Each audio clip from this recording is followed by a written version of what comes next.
നമസ്കാരം ഗൈസ്. അപ്പൊ ഇന്ന് ടീസർ ഡേ ആണ്. ടീസർ ഡേ നമ്മുടെ മലൈക്കോട്ടെ വാലിബന്റെ ടീസർ ഇന്ന് റിലീസ് ആയിരിക്കുകയാണ്. ഇത് റിലീസായ സമയത്ത് ഞാൻ ഓഫീസിൽ പണിയെടുക്കായിരുന്നു കേട്ടോ. അപ്പൊ നേരെ വീട്ടിൽ വന്നിട്ട് നേരെ ഫോൺ എടുത്തിട്ട് ടീസർ കാണാനുള്ള പരിപാടിയാണ്. അപ്പോൾ നമുക്ക് തുടങ്ങാം അല്ലേ? യെസ്, അപ്പോൾ എടുക്കുവാണ്. ഹോം പേജിൽ തന്നെ ഉണ്ടെന്നാണ് എൻ്റെ വിശ്വാസം. യെസ്, ഉണ്ട് ഗൈസ്. 2 മണിക്കൂർ കൊണ്ട് 616K വ്യൂസ് ആണ്, 6 ലക്ഷം വ്യൂസ് ആണ് നമ്മുടെ മലൈക്കോട്ടെ വാലിബിന് വന്നിരിക്കുന്നത്. സരേഗമ മലയാളം എന്ന് പറഞ്ഞ ചാനലിലാണ് ഇട്ടിരിക്കുന്നത് കേട്ടോ. പരസ്യം. ഓക്കെ, ഒരു മിനിറ്റ്. റെഡി ഗൈസ്, അപ്പോൾ നമുക്ക് തുടങ്ങാം. Use earphones for the best experience എന്നാണ് പറഞ്ഞിരിക്കുന്നത്. Choose your preferred language in settings. അങ്ങനെയൊക്കെ ഉണ്ടോ? അത് ഞാൻ സെറ്റിങ്സ് പറ്റുമോ?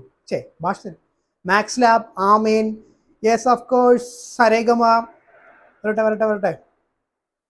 വരട്ടെ കമോൺ. ഓയോ, ഒരു സെക്കൻഡ്. அந்த சத்தம் നമ്മുടെ ലാലേട്ടന്റെ സത്തം ഗൈസ്, സത്തം. അപ്പോൾ ബാക്കിയാണട്ടെ. ഫസ്റ്റ് ഷോട്ട് തന്നെ ചെവിയാണ് കേട്ടോ.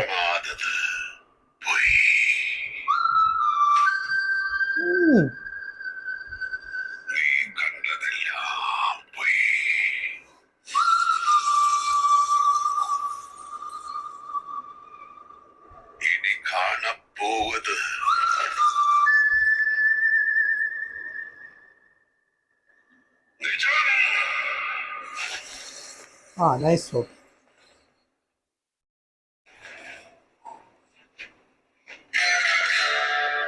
മോഹൻലാൽസ് അവതാരം, മലൈക്കോട്ടെ വാലിബൻ. യെസ്, ഇത്രയല്ലേ ഉള്ളല്ലേ? ഇത്രയേ ഉള്ളു. കുറേ ഭാഷകളിലുണ്ട് കേട്ടോ. Malaikottai Vaaliban, the hero of Malaikottai. അപ്പോൾ സംഭവേ കൊള്ളാം. ഒരു ഷോട്ട് ഉണ്ടല്ലോ, മോഹൻലാൽ ഇങ്ങനെ നമ്മുടെ ലാലേട്ടൻ ഇങ്ങനെ കറക്കിയിട്ട് ഇങ്ങനെ എടുക്കുന്ന സാധനം ഉണ്ടല്ലോ, അത് കൊള്ളാം. നല്ല ഷോട്ടായിരുന്നു.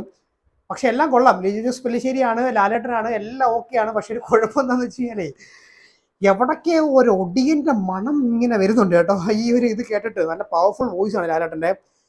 അപ്പോൾ ഇനി നമുക്ക് ഇതിനകത്ത് പറഞ്ഞ പോലെ തന്നെ ഇനി കാണാൻ വേണ്ടിയിട്ട് നമ്മളിങ്ങനെ കിടക്കുവാണ് ഗൈസ്. അപ്പോൾ ഒരു ഗംഭീര സിനിമ അല്ലെങ്കിൽ ലാലേട്ടൻ്റെ ഒരു അത്യുഗ്രൻ തിരിച്ചുവരവ് തന്നെ ഈ ഒരു സിനിമയിലൂടെ സാധിക്കട്ടെ എന്നുള്ള കാര്യമാണ്. അപ്പോൾ എന്തായാലും അത്രയൊക്കെ ഉള്ളൂ. ഞാൻ ഇതൊക്കെ ഊരി വെച്ചിട്ട് എൻ്റെ ബാക്കി കാര്യങ്ങളൊക്കെ നോക്കട്ടെ.